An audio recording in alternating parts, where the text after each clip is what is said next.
Salut, Yvan de RC9 Téléguidé. Aujourd'hui, je vous présente un nouveau produit qu'on vient de recevoir. C'est la marque Diecast Master. Normalement, ils sont spécialisés pour faire des modèles réduits en métal à l'échelle. C'est une grue Caterpillar, l'excavatrice. Mais là, elle est téléguidée. Donc, on va déballer ça. Ça a l'air vraiment bien comme appareil. En partant, on voit la belle boîte jaune, mais ils ont mis une poignée sur le dessus. Donc, ça permet de réemballer le produit puis se trimballer sans avoir à payer une valise pour.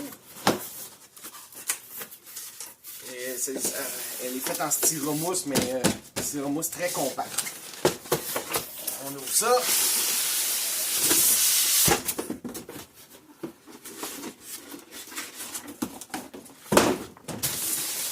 Donc, beau collant tout le long, je vais ouvrir ça.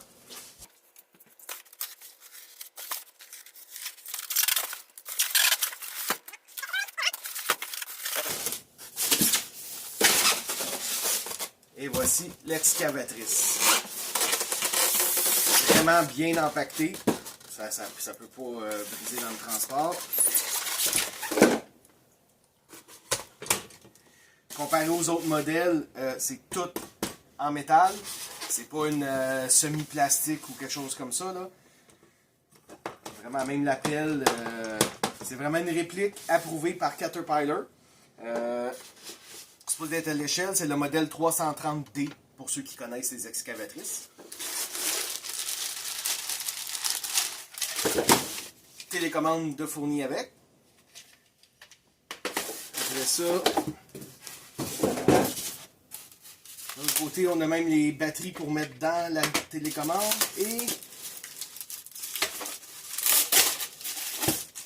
la pile pour mettre dans l'appareil. C'est une LiPo 2S 2000 mAh. Puis malgré la petite batterie, de ce que le manufacturier dit, on peut rouler ça pendant environ 1 heure, 45 minutes, 1 heure de temps. Et chargeur USB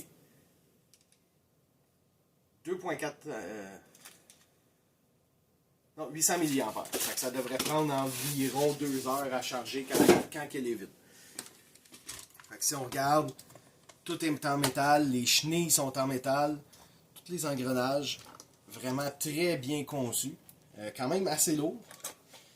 L'interrupteur on-off est en dessous, fait qu'on ne pourra pas l'accrocher pendant qu'on joue avec.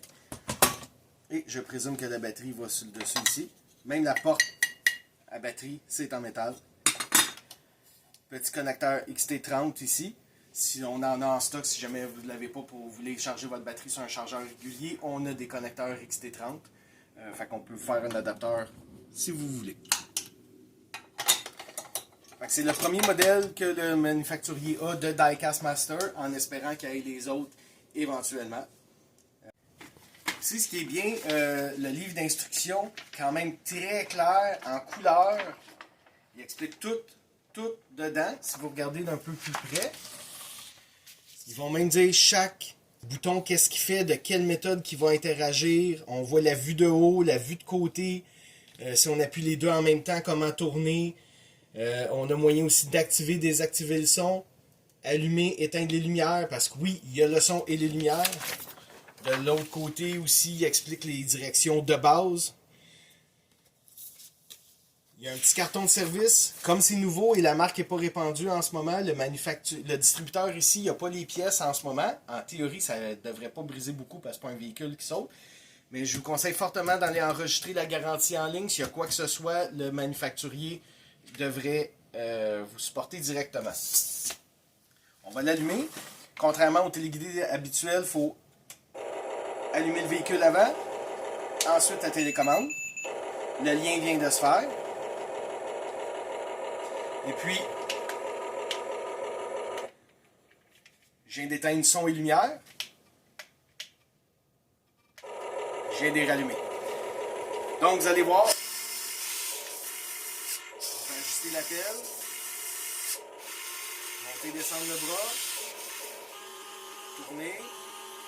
Et évidemment, faire tout ça en même temps.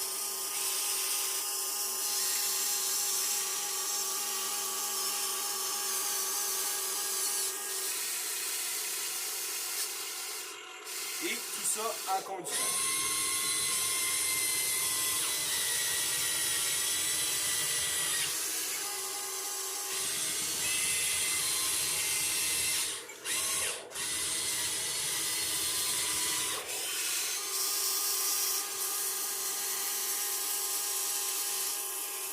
Donc, le véhicule est d'une bonne qualité, mais comparé à d'autres marques qui existent sur le marché, qui font des véhicules similaires, qui vont dans très très dispendieux, dans les 2-3 000 $, c'est pas le cas. Ce véhicule-là tourne aux alentours de 1 000 $.